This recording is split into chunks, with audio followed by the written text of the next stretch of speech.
Hello and welcome everybody to this panel on career paths into game development. We welcome you. It's great to see you at San Diego Comic-Con at home. Obviously, we wish we could all be not at home and convening together in San Diego, but hopefully next year we'll get a chance to do that.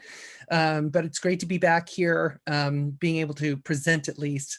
So this panel, which we've done in several editions at Comic-Con as well as at WonderCon, is basically essentially configured to help people understand what does it take to get in the game industry, what kind of skill sets, what kind of paths can you take, and basically all the information that hopefully you're looking for, because we know there's a lot of people out there who are very interested in working in the game industry, and so we're here to help you facilitate that to some degree. So to get started, I'm going to basically let the I will start with our great panelists here to introduce themselves and give you a little information about their background before we get into the questions. So I'm going to start with Estelle. Hello, thank you so much for having me here again. My name is Estelle Tigani. I've been in the industry now for 7 years. I'm originally from Australia and I moved to America to first work at Disney, doing a few other hops along the way amongst mobile and I want to say like mid-tier, AA development. I worked on the Ghostbusters female film companion game with Activision, eventually landing at Call of Duty with Treyarch, and we shipped Black Ops 4.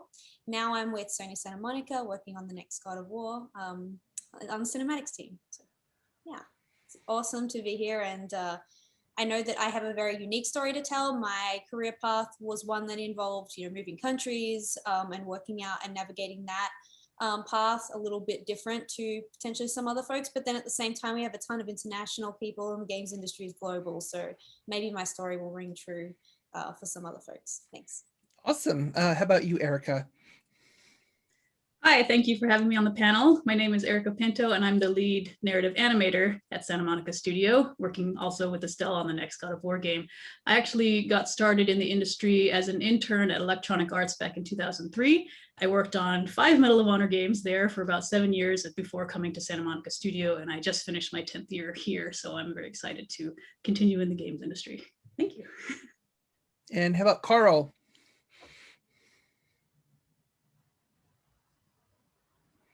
Okay, how about Peter? Hi, I'm Peter Allow. It's nice to be back here. I've seen a lot of the same people every year, and it's always good to see more. I've been in the game industry for just shy of 30 years now. I got started in test, and I've worked for about every company out there, from Maxis to Sony, Sony Online, Electronic Arts, Crytek Digital Extremes, and currently I do business development for an artificial intelligence company that tries to help keep good gamers playing good games and get rid of the annoying gamers who I'm sure at one point or another you've run into. Okay, Carl, how about you?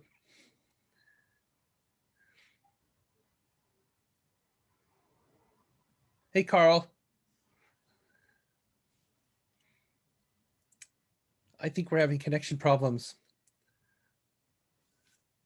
Okay, so we'll come back to Carl. I'm going to introduce myself. I'm Kate Edwards, and I've been working in the game industry almost as long as Peter has. I'm a geographer who does culturalization work on games, and have been working on a lot of different stuff over the years, from Halo to Call of Duty to Age of Empires, and pretty much all the BioWare games of the last 15 years or so. So that's my background. I also used to run the International Game Developers Association, and I currently run the Global Game Jam, which is the world's largest game creation event. So back to Carl, are you with us? We can't hear you. There you go.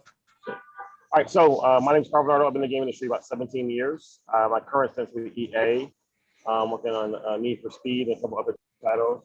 I am currently executive director of Black in Gaming, which is an advocacy organization to get folks in the game industry. And I've worked in narrative writing and design.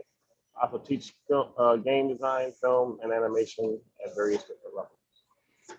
Awesome, thank you. So the first thing is, I know Estelle, since you touched on this a little bit, I'm going to come back to you right away because I want you to describe just as briefly what your career path was into games, because I know for pretty much all of us it was a little bit different. There's not like there's one clear path that everybody takes. Mine was interesting, and it makes sense how I ended up as a producer, because when I was studying game design in Australia, the games industry had crashed, I want to say 2011, from the economy. And as a result, we lost a lot of studios. A lot of folks probably remember there was LA Noir by Team Bondi, which has now left us, and there was 2K in Canberra as well. And I don't know if that team is still around and if they've evolved in something else. But when I was studying game design, it was with the intention that if I stayed in Australia, it's probably going to be an indie sphere. So a lot of the game design courses were kind of a jack of all trades situation where you did game design, but I did an animation class, I did a concept art class, I even did introduction to programming, sound design, you name it.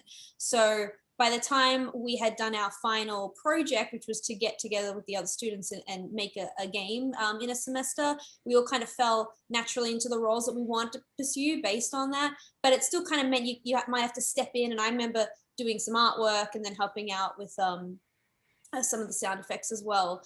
But because I had kind of a light introduction to every single department, I think I felt more comfortable going the route of the producer. I was very fortunate, very, very fortunate, because not everyone in my year was able to get into games that quickly. And it is extremely challenging now that we're having more degrees out there, more students trying to enter into the industry.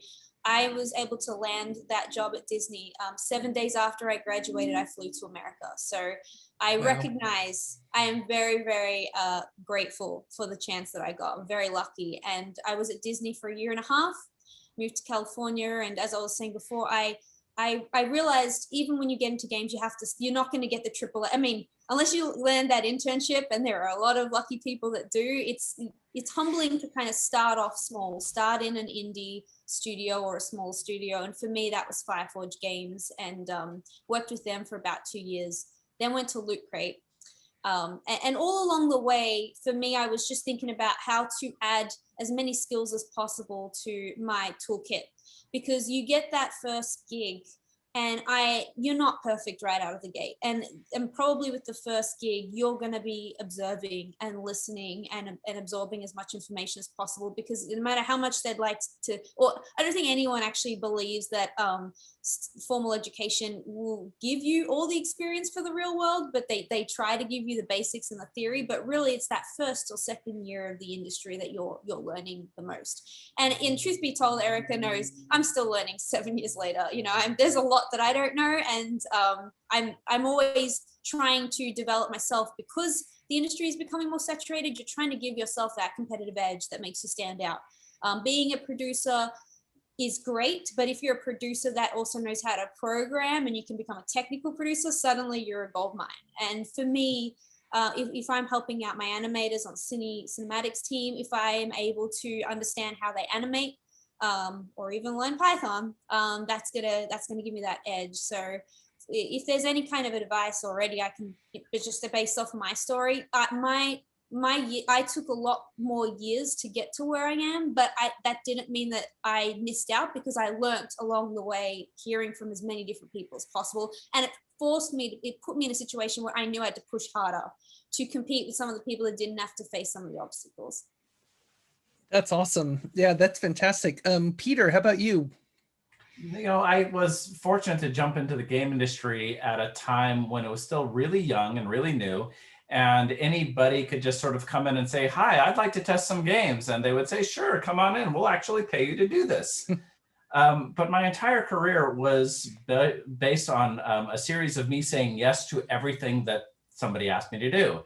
"Oh, would you like to do customer support?" "Yes, I would love to." "Would you like to do technical support?"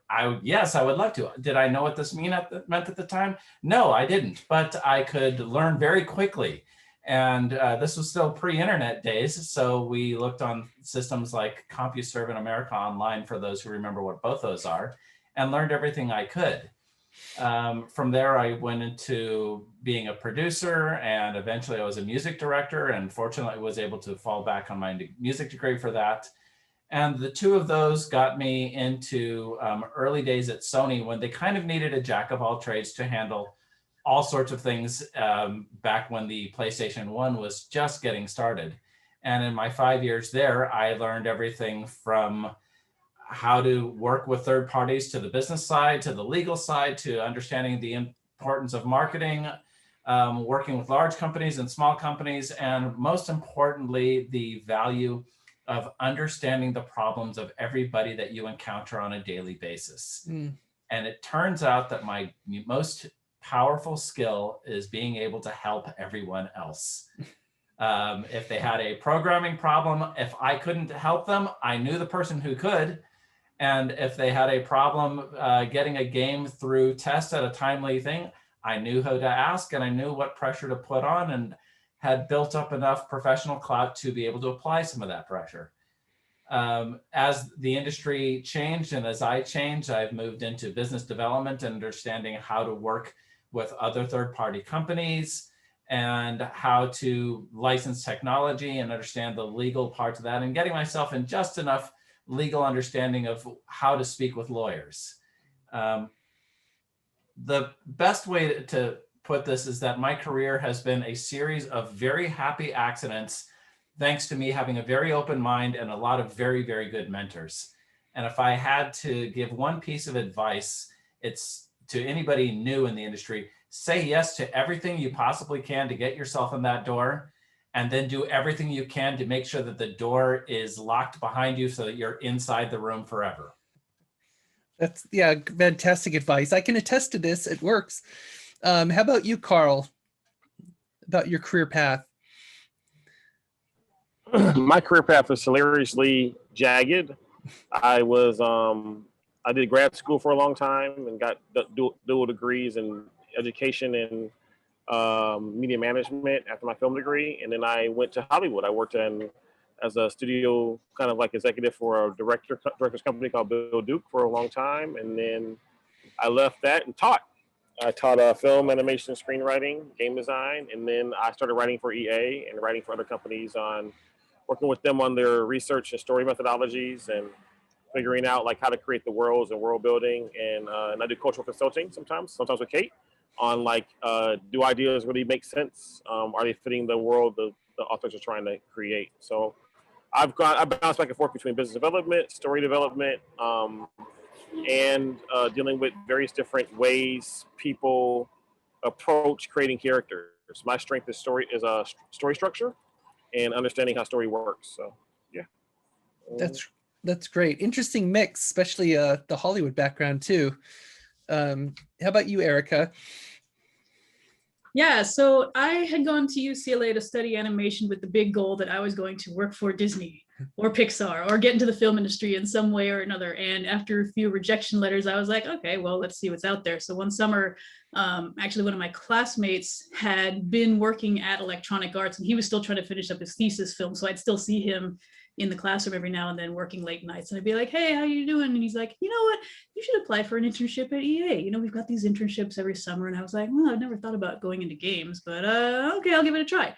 So I did the interview. I brought my sketchbook. I brought a little demo reel and they liked me and they said, yeah, let's do it. So I was like, okay, let's find out what games is about. And then you start learning about what it takes to create animation for games. And I found that I really enjoyed like the problem solving, some of the technical side, as well as the artistic side. It seemed like this perfect blend of like left brain and right brain.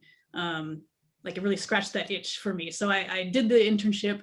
I came back to school for the next year. And then the next summer I was like, oh, let's see. And they took me back for another internship. And then from then they offered me a full-time job. So I think just having the passion to keep going and learn everything, like other people have said, I had really good mentors at EA and just learned as much as I could from them, because at the time UCLA didn't have like a games program. I don't think there really were much in the way of games programs in general back when I was studying. And I feel that's a really good resource that students have nowadays, is that you can actually study games. You can find resources online. You can download game engines for free and work in things. And at that time when I was getting into the games industry, we didn't have that. So it was really important to just learn everything you could on the job.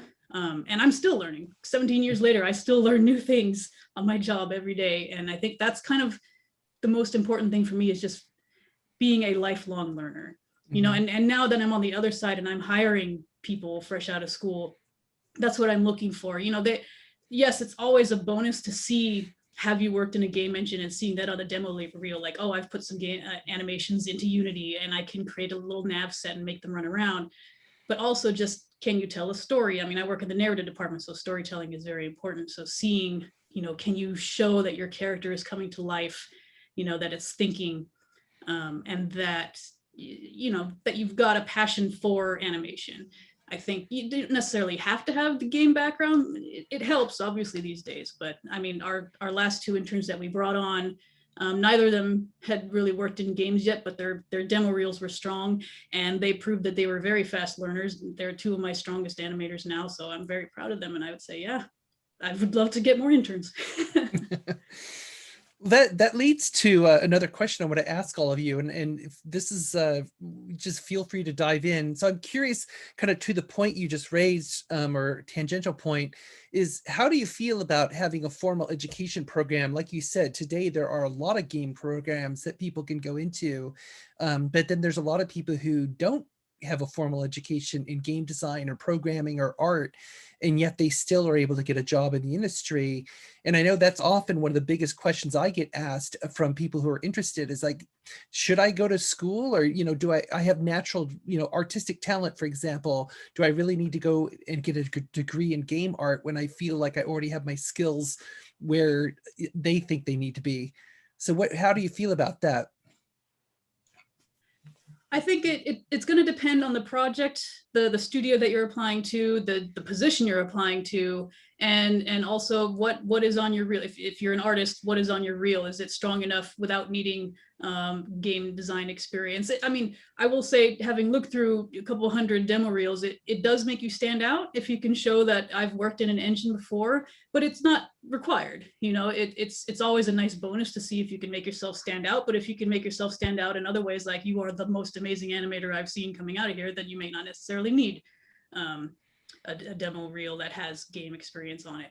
And our studio also does a test, and I know that can be a little bit of a contentious point now and then on whether testing is useful or not, but for me, it also lets me gauge your speed and your ability to think independently, and that helps me see, you know, both your quality as well as your ability to work under deadlines. So that helps me. I think there's a strong argument to be made for schools, but you know, as I've gotten a little more mature in the industry, I've recognized that everybody's learning style is unique. Lots of people need the formal discipline of the school and need a proper walkthrough in order to get the baseline of skills, in order to build from those skills and then go on to do something amazing. But there's also a large host of people who work best independently and will sit down and study everything all their own and just absolutely consume it and become, you know, almost obsessive about that one particular craft that they want to know a lot about, and just get exceptionally good at it. And if you're that person, it'll show. You'll know it. Everyone else will know it. And it'll be pretty easy for you to get a job in the industry because your passion and your skill is just going to stand out.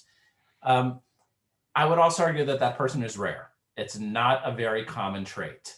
So I say to everybody, if you are not positive that you can become passionately obsessive at being the world's most amazing programmer, or you know, physics programmer, or whatever discipline you choose to go down through, if you can't do that, definitely spend your time in school, get the baseline down there, so that when somebody does come up with the test, you not only have the common foundation that everybody else has out there, but you've got the requisite skills to back it up. One thing that I think needs to be said is that school becomes your first touch point of networking. You know, the students that you go to school with are you might run into them one day, everyone's probably gonna go off in their own directions, but you never know the person that you sit next to in a classroom could be your fellow developer at another studio, or could even work side by side with you. And I know, you know, this, even though in Australia, there was limited options. Certainly, I've seen many of the students that that went to school with me. Some of them are in League of Geeks now. Some of them have gone into EA and elsewhere, and being able to, you know, meet them in a conference or just kind of staying in touch on social media, it still is that connection that you can have. If you're ever looking, one day you can reach out to those folks. The other thing is, I noticed as soon as I went to school that doors opened for me in terms of events and other, you know, what's happening and opportunities that I would have had no idea existed if I hadn't gone to school. Like in Australia, we had a game conference and I attended that, had no idea that this thing existed. It had been going on for years. And I got to meet some very famous game developers that had come to Australia to speak, and as a result, that, you know, keeping in touch with them opened a lot of doors for me. Also, the, you know, hearing when in the final year what internship opportunities there are, what studios are giving career fairs. You can, in theory, go and do that research yourself. You can Google it as much as you'd like, but I think there is something to be said about professors, especially those that have worked in the industry. They have their connections and they're going to find out about those things. I think Hollywood is classic about that. If you go to USC or UCLA cinematic school, those professors are hooked up with already some of the big wigs in Hollywood and entertainment. And part of the strategy of getting into those is going to the school so that your professor can give you a letter of recommendation to those companies.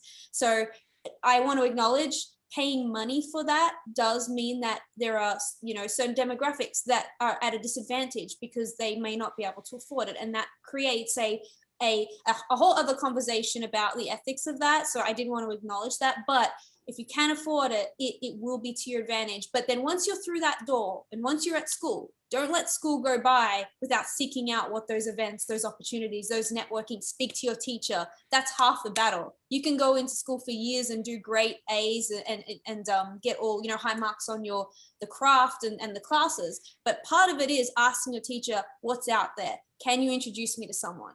Because you could end up with a great GPA at the end, but still not have a door open, ready to go for what happens after school. I think it's fair to remind everyone too that Pixar was founded by classmates. Google was founded by classmates. Naughty Dog was founded by classmates. And if you're lucky enough to get into USC and be trained under Dr. Michael Zaida, you will be working among some of the champions of the industry. He trains the best. There's a very strong case to be made for formal education. Sorry, Carl, I cut you off. I'm going to take a different take on it. So a lot of students ask me, what's school for? They don't know what school is for. I mean, the knowledge is important. They can say, I can learn it online. But what you're really doing is training your brain to finish things. That's the part that no one tells you, is school is designed to get you to finish projects on time with a certain kind of quality that can be dependent on, right? You do that for a number of years. When you don't do that, when you're doing it on your own, you don't have the quality control or the expectation of greatness that somebody has to put upon you outside of your own dynamic. And so, sure, you can be successful doing your own thing, but the ability to have people around you to expect a certain kind of standard that you should live up to is what the industry is going to expect from you when you go into your industry work, right? So people that drop out of school largely are people that have created something that's so amazing that they bypass that surface. So you talk about Google or Microsoft or something like that, or Apple. That's because the students have surpassed the expectation of the school needs to give them. That's not normal, right? The average person needs that kind of training and 4 or 5 years of work to be able to be a level of ability when they enter the industry, to be at the very ground level of the industry, right? Like when you come in, you're still going to be at the ground level, but now you've been able to create something so you know the expectations of pressure, the expectations of something happening to you that is unexpected.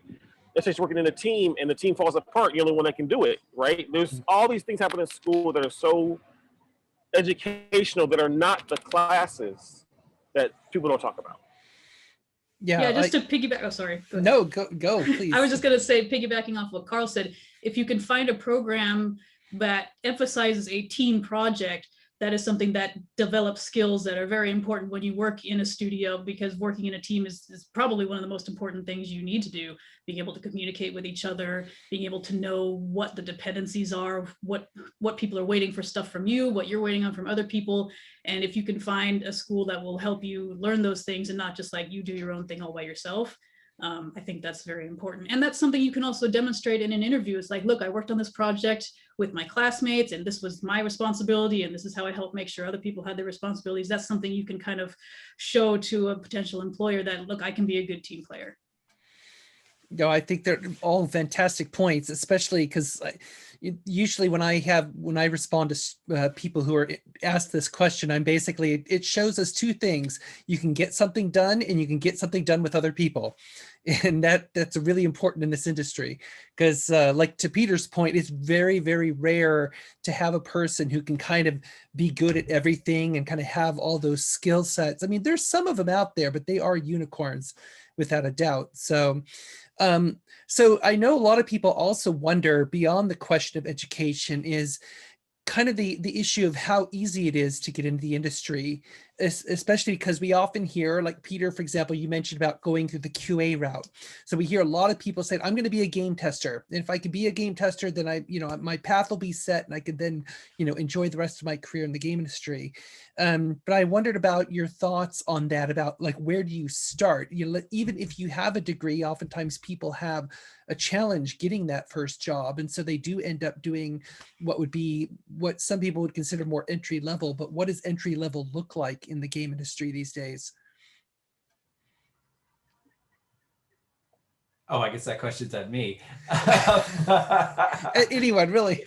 The entry level used to mean something very different. These days, there are so many disciplines and sub-disciplines that entry level means being at the bottom rank of any one of 60 disciplines right now. And that's from programmers to junior testing. And sometimes that means working for a temporary company that plugs testers. There's actual production, which is very, very hard to get into. You usually have to know somebody, and you have to show that you have enough skill and discipline to be able to get along. And going back to you should probably go to school so you can learn how to do team dynamics. There are enough other disciplines like art and animation, and especially art and animation, music, that you do have to have a certain amount of skill to get in the door. And that's just showing reel after reel after reel. The best path I have seen these days is a team of 5 or 6 people making a really crappy but interesting game. The game doesn't have to look that good, as long as it's kind of interesting and kind of fun and you've completed it. And even if you release it to 0 commercial success and both your parents have managed to download it and that's your entire download count, it doesn't matter, because you can show that game to a studio and say, this is what I worked on. I would like to get better at it. And that is a better resume than anything that you could just put on paper in standard resume style. This might be a great time to plug the Global Game Jam. Yeah, I could bring that up. I was actually going to bring that up eventually, but for those who don't know, game jams, which you will find all around you, are fantastic opportunity to basically get your feet wet, so to speak, with game development. A lot of game jams out there welcome people who don't have the skills, or they're not very well versed in the different tools or whatever, but that's what they're for. Most game jams are educational opportunities, and that's what the Global Game Jam is. It takes place every January. It's all around the world. To give you a sense of scale, it was in 2020, the last time we did a live event, it was almost 50,000 people in 118 countries, and they made 9,600 games in one weekend, in 48 hours. So we also have an event that's actually coming up in July that's called Global Game Jam Next, which is for 12 to 17-year-olds, where you spend a week learning curriculum about how to make a game, and then you spend another week actually doing the game jam and creating games based on that knowledge. And so that's always a great way to just see if you like game development, because we often hear from people who say, oh, I love playing FIFA, or I love playing Call of Duty, or I love Animal Crossing, so I want to make games too. But that doesn't always translate well. It's like your ability to play a game has absolutely zero bearing on your ability to make games. And so if you really want to test that and see if it's something you enjoy, then a game jam is a great opportunity to do that. Plus, as others have said, it's also just like going to school. A game jam is a great place to start your networking and start meeting other people who are in the industry at your level, or potential mentors and other people who could provide connections for you. Yeah, I love that. Go ahead. Sorry, go ahead. I've done a couple game jams, and it's great to just meet new people and try things that you haven't gotten into before. And like Estelle said, school can be very expensive. So if this is something where you're not even sure you want to do it, doing a game jam can help you just figure out, yeah, what are you interested in, kind of narrow your focus. If it's definitely like, yeah, I want to make games, but I don't know what I want to do in games. Try a jam, see what you kind of get interested in and explore. Mm. I would, alongside those two, which are I think two critical ones, right? Game jam and what's the other one you said? Sorry. Like the Game indie jam project. and indie project.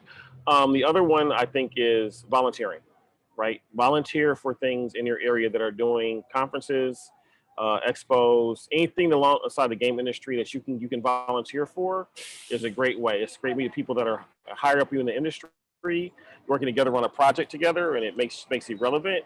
And you can network in a way that's productive, because networking's hard with nothing to talk about, right? When you walk in a room fresh at a party trying to give out your card, no one cares about you. You're 20 years old. You come from college, right? But if you're working on a project with people, they tend to be friendlier and more open and willing to listen to you about things, which can lead to things down the road. So I say volunteer would be a third step I would do. Mm. I want to double up on that one. There's a few of our interns at Santa Monica Studio that were discovered by volunteering at GDC. Back in the day, there's the GDC Ambassadors Program, and you can be one of the people that provides information on the conference. And there are people in the IGDA, people from each studio that are all linked up in that program. And if you're able to volunteer for that, there's an event for that. And my understanding is like there's a room where they can go and network with some of those connections as well. So definitely want to plus one that. You're referring to the Great CA program, which is the Conference Associate program at GDC, which I am an alumni of. I think there's a fair comparison to be made here. In the 1950s and 1960s, if you wanted to be in the film industry, you literally just went and tried to hang out near the studio and would help do things like move cables around or help load film. Those positions now have actual titles, key grip and various other positions that didn't exist at the time. Now is that same time in the game industry. You can go to events and meet the designers and the programmers and figure out where your skills are needed or where you can best fit in, and still do that thing where you can meet people who will help you get in the industry. I can promise you in 10 years that will not be the case. So if you're interested, jump now. That's a great point. I mean, the another thing I was curious about in listening to this is, one of the things that, like if you do a game jam or some of these other activities, volunteering, not necessarily, but like for a game jam, a lot of people will ask, like, do I need to be a programmer? How important is it that I'm a programmer? And well, I mean, certainly that helps you. I mean, like Estelle mentioned earlier, how having that combination of skills. If, for example, if you're an artist, but you also know how to program, or at least have an understanding of programming, so that you can kind of speak the language of the programmers you're going to be dealing with. But I'm curious from everyone's perspective. I know there's a huge emphasis that's being placed today in schools on STEM or STEAM education. And a lot of them, when they are talking about getting into games or getting into tech, it's all focused on coding and the ability to code. So I'm curious, because I know a lot of parents out there, they also, they push their kids into the coding programs. And I'm just curious, from your perspective, how important do you feel that programming is to having a job in the game industry? I think it certainly makes you, I don't want to say easier to find a job, but you do become the unicorn. I mentioned before, the technical producer. If you're an animator or an artist with programming, you're a tech artist. Those are gold mine as well. And if you're able to apply or offer your resume for that specific role, I know almost every company is desperate for those. So you can at least expedite your interview in terms of the people that you have to, I guess, compete against in an interview. There's a lot less of them out there. Also, something to be said about women in tech. I know that there are, just because of where we are right now, there is a lot less women that are in STEM fields. So if you are if you identify as a woman and you have that tech background, you'll become another gold mine. I think a lot of companies want to include more women in their technical disciplines because it adds another voice, another diverse voice to that team, and so you probably find it a little bit easier getting yourself an interview there. So if you're not technical at heart or it's not your passion, don't force it. But if it's something that you could be interested in, those doors will open for you for sure. I think it is much more sought after right now. Yeah, I feel if I'd had the chance to go back, I would have taught myself to do some scripting, because it definitely helps to have someone who knows that things, even just enough to help debug things when tools go bad. If there's a bug or something, you can start to figure out, well, what went wrong. And even if I can't solve it myself, I could at least give more information to the people who could solve it. Like, I think this is what's going on with it, but can you take a look? Technical artists always are in high demand. So if you have the skills and you're able to learn rigging as well as animating, that is definitely a highly valued thing in our industry. And game development in general is a very technical industry. So the more you can learn in STEM education, the better it is. But that doesn't mean that everybody in the game industry is technical. Many animators don't do tools. Many animators focus on the creation of animation. There are audio people or writers and things that they don't script, but it's still an important job to have. So I think, like Estelle said, figure out if you can. It's definitely a bonus to be able to learn those skills. But if it's something where I just can't do it, then that doesn't mean that the industry is closed to you. I'll go one step a little more aggressive on this one and say that you should learn how to program, even if you're awful at it. And I'm saying this from a position of self-interest. I tried programming. I'm terrible at it. But I still tried, and I was able to make the basic programs that I needed to do. But what it taught me was what the programmers are going through, and it gave me enough of the technical concepts that I could, when they explained to me what they were doing, I at least understood the theory behind it, and I didn't need to fall into the trap of making a suggestion that was ridiculous or just had no bearing on the actual problem. In some cases, it taught me enough to learn when to shut my mouth. But understanding what other people's pain in any part of the production process, especially the programmers, is one of the most valuable skills you can have out there. It's the ones that allow you to move up in the world. So learn how to program, and if you're terrible at it, then by all means quit, but at least understand the theory behind it. I would say, as somebody who's taught in STEM schools before, I think there's two things here. One is, I agree that you should learn the basic tangents of programming, especially the structure of it and how idea trees work and how certain things work about how programming operates. But I'm gonna say that I'd rather have an artist who's become great at art than an artist who is okay at art and not great at programming as a combination, right? Like, I think I've seen a lot of students come out of school and they haven't mastered the discipline they want to be in, right? So they're not good enough to be hired. And I think that doesn't get said enough. Like, if you're an artist, you need to be practicing your art on a daily basis. If you're a writer and narrative designer, you need to be practicing your craft on a daily basis. The industry is very, very, very competitive. And if you're not really good at what you do, you may get a job, but you may not get the job you want. And I've heard that. I get a lot of because I'm a chair of Black in Gaming. I get a lot of inquiries of, how do I change positions?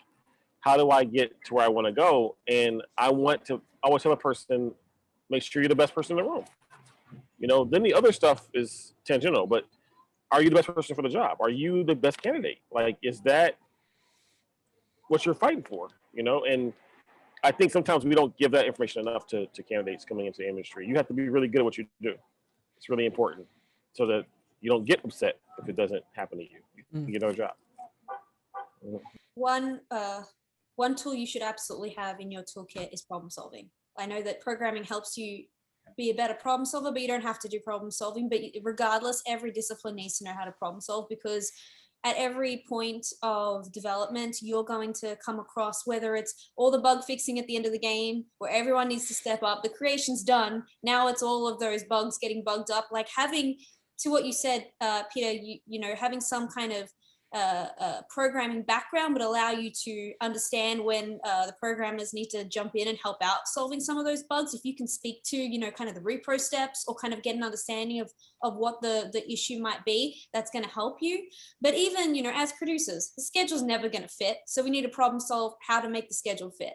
As an artist, you make a piece of concept art, the creative director says, this isn't really what I'm looking for. You need to problem solve how to understand and get to the direction that your creative director is looking for. So at every point, someone in any discipline, no matter what size the studio, you're going to have to do problem solving. And I think programming will allow you to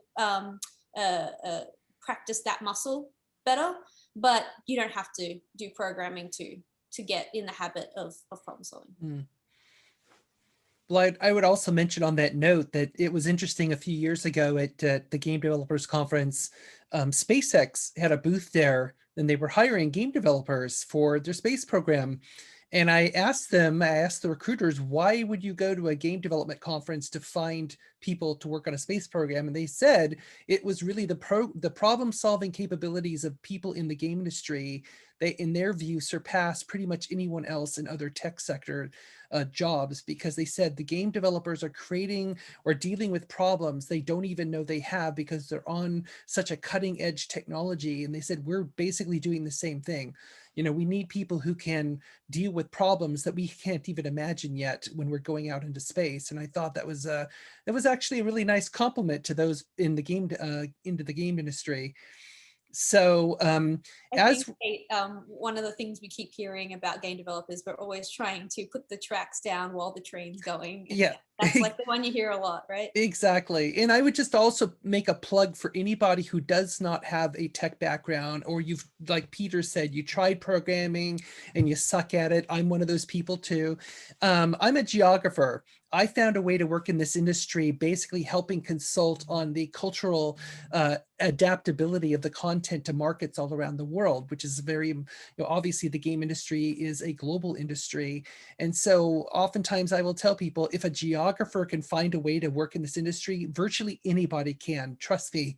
It takes a lot of, you got to have a lot of imagination about the angle that you'll take. But I know people in this industry who are historians, psychologists. A lot of psychologists, for example, work in user research. I know astronomers. I know an ethnomusicologist who's worked on the audio side.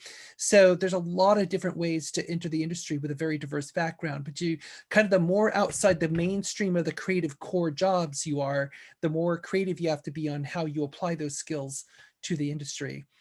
So with that, we're almost wrapping up this panel. So I just wanted to kind of throw out this last question. If you have any last key piece of advice that you want to pass along to people before we wrap this up, feel free to chime in. I would say, if you get a job, your first job, always ask questions and show your work all the time, because what tends to happen with young folks, they get in the industry and they're so nervous, they want to show that they're the best, and they'll hide whatever they're working on until they're pretty sure that it's perfect. But the important thing is to show your lead as often as possible what you've been working on, what's work in progress, so that you can get that feedback, so you can improve. And if something's going in a wrong direction, they can kind of guide you towards where they want you to go. So be constantly asking questions and learning things, but also just show your work all the time. I would say keep your team with you forever. So like, you make these teams and these connections in college, you guys can go different directions, people will be different studios, different places. Always stay in contact with them. Don't give up on your team because you change environments. Your friendships that you build in college and even through game jams are super important. And you never know when someone's gonna call you and say, hey, I got a new position, come over to me in the studio, work with me, or let's work together on this project. Keep your connections close to you as you develop.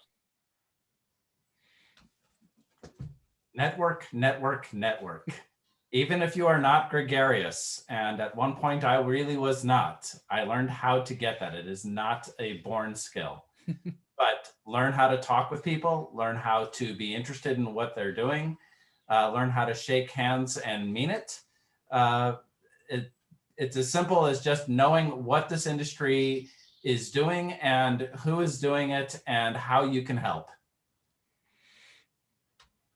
For me, it's identifying if you have the dream and you know where in the industry, or you start to form an idea of what you want to do, identifying those folks that have done that before you, and looking at the decisions they made, looking at the path they chose to get from A to B. I know that's a very producer way of thinking for me, but it's how I overcame some of the obstacles that I had to overcome. Was I sought out the women in game development that really inspired me, and then looked at what they did, because there's no need for me to invent the wheel when now I'm at a great point where the industry is pretty big now. It's not like the 80s or 90s anymore where people are trying to figure out how to get in. So why should I not look at the stories that other women have told? One of my great inspirations is our studio head, Yumi, woman studio head, rare, but wonderful. And so I pick her brain all the time. I have syncs with her, every few months. I'm asking her a ton of questions, similar to what Erica said. Like they're there as a resource.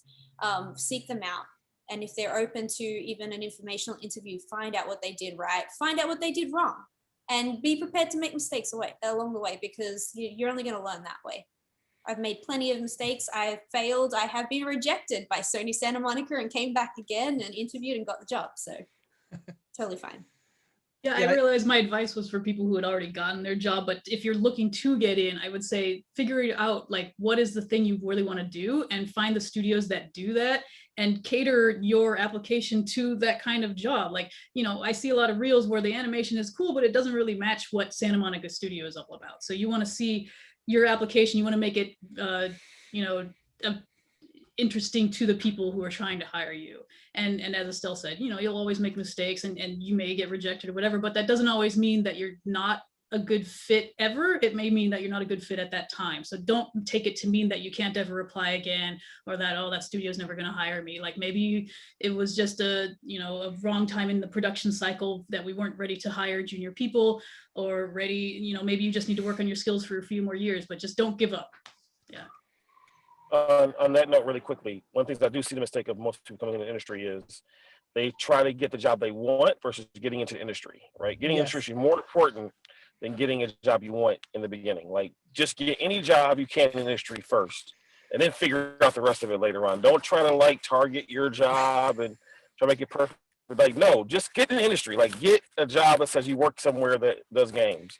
And once that's done, you can make other. For the love of everything, don't think that you can be the ideas guy right out of the gate. Please. The dream job, right? I see that so much. I have so many great ideas, but no. That's almost like a creative director. We say this every year, and to anybody who's listening to this right now and thinking, but I really want to be the ideas guy. There is no ideas guy in the industry. Yep. Not one. Yeah. Nope. Well, on that note, I think that's a great way to conclude this, because that's a very important point to emphasize. So thank you all again so much for joining. I know this is it's a weird format for us to have to do this, but I'm looking forward to seeing you all in person again next year. And for those of you watching, we often do like a game developer mentoring workshop at Comic-Con and WonderCon, and we also do a pitch session as well. So we're hoping to get back to those next year in 2022. So thank you again for watching, and yeah, we'll see you guys later.